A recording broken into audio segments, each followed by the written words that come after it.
जी शमशान घाट हादसे का मामला है और हम ये मुरादनगर का, ठीक है। हमें बोला गया था उस समय जबकि हम अपना धरना धर के बैठे हुए थे, तो हम लोगों को बोला था, इन्होंने आईजी ने लिख के दिया था कि आप लोगों को एक सरकारी नौकरी मिलेगी, बच्चों की पढ़ाई मिलेगी, मकान मिलेगा और जो है आप लोगों को 10-10 लाख रुपए भी दिए जाएंगे।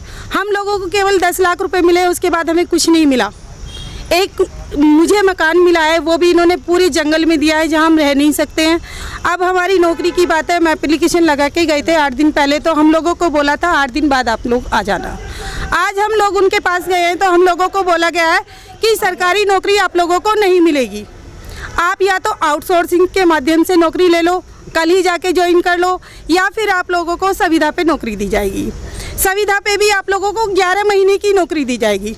11 महीने बाद अब ये हमने पूछा कि आप 11 महीने बाद हमें निकाल सकते हो, कह रहे नहीं नहीं, आपके हालात ऐसे हैं कि आप लोगों को नहीं निकाला जाएगा। ठीक है, हम मान लेते हैं इन्होंने हमें नौकरी पे रख लिया, संविदा की नौकरी पे, इसकी क्या गारंटी है कि हमें नहीं निकाला जाएगा। जब इन्होंने सरकारी नौकरी के वादे से मुकर गए हैं तो हमें 11 महीने बाद भी तो निकाला जा सकता है। हमें संविदा की नौकरी नहीं चाहिए, हमें इंसाफ चाहिए, हमें सरकारी नौकरी ही चाहिए। नहीं तो हम यहाँ पर अनशन करेंगे, अपने बच्चों को लेके यहीं पर बैठेंगे, चाहे हमें यहाँ पर अपने भी प्राण त्यागने पड़े। जब हमारे पति चले गए हैं तो हम अपने भी प्राण यहीं पे त्याग देंगे। एक मिनट मैडम, क्या मामला है और आप कौन हैं जो इनका नेतृत्व कर रही हैं? अपना भी परिचय दीजिए आप। बिल्कुल, मैं आस्था माँ हूँ, गाजियाबाद से एक समाज सेविका हूँ और जहाँ भी किसी को दुख दर्द होता है मैं वहाँ पहुँचती हूँ।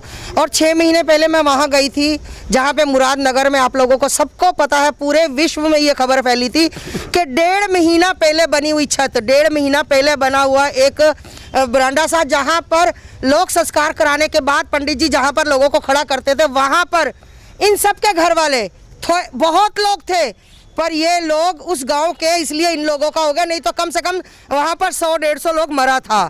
ये लोगों के एक ही लाइन में जैसे घर है सबके, तो ये लोग, इनके पति वहाँ पर संस्कार में गए थे, जो कि वहाँ की छत इन लोगों के ऊपर गिरी और उन लोगों की 27 लोगों की डेथ हो गई। और तब वहाँ पर, वहाँ का माहौल देखते हुए कि बहुत गर्मी वाला माहौल था और सारी दुनिया इकट्ठी हुई थी, तब इन लोगों के आंसू पोंछने के लिए बोला गया था कि हम आपको सरकारी नौकरी देंगे, 10-10 लाख रुपया देंगे, हम बच्चों की शिक्षा देंगे, हम आपको घर देंगे, जिससे कि आज सिर्फ इनको 10-10 लाख रुपया मिला। और आज हमें जाने पर क्या डीएम साहब, मतलब ठीक है आप लोग बड़े हो, आपके पास बहुत बड़े बड़े पद हैं, तो इसका मतलब ये नहीं है कि हम बिल्कुल गिरे हुए, आप गर्मी से बोलो कि आप नौकरी दिला दो। मैं डीएम साहब से पूछना चाहती हूँ, डीएम साहब अगर हमें आपसे उम्मीद है, इनको उम्मीद है, तो इसलिए ये आप लोगों के पास आए। अगर हमारे हक में नौकरी होती ना, तो आज ये 6 महीने से सरकारी नौकरी पर काम कर रहे होते। तो मैं सरकार से चाहती हूँ और इनके साथ हूँ। इन्होंने कल भी ये प्रण किया था, माता जी हम यहीं पर अपनी जान दे देंगे, हम प्राण त्याग देंगे, क्योंकि हम अपने बच्चों को तड़पता नहीं देख सकते। आज डीएम साहब ने हमें 30 तारीख का कहा है कि 30 तारीख तक रुक जाओ। अगर 30 तारीख के बाद डीएम साहब हमारी बात नहीं सुनते, तो जो इनका फैसला है वही मेरा फैसला। मैं तो अपनी बहनों के साथ हूँ, जैसा ये कहेंगी मैं वैसे ही करूँगी। इनको 10 लाख रुपए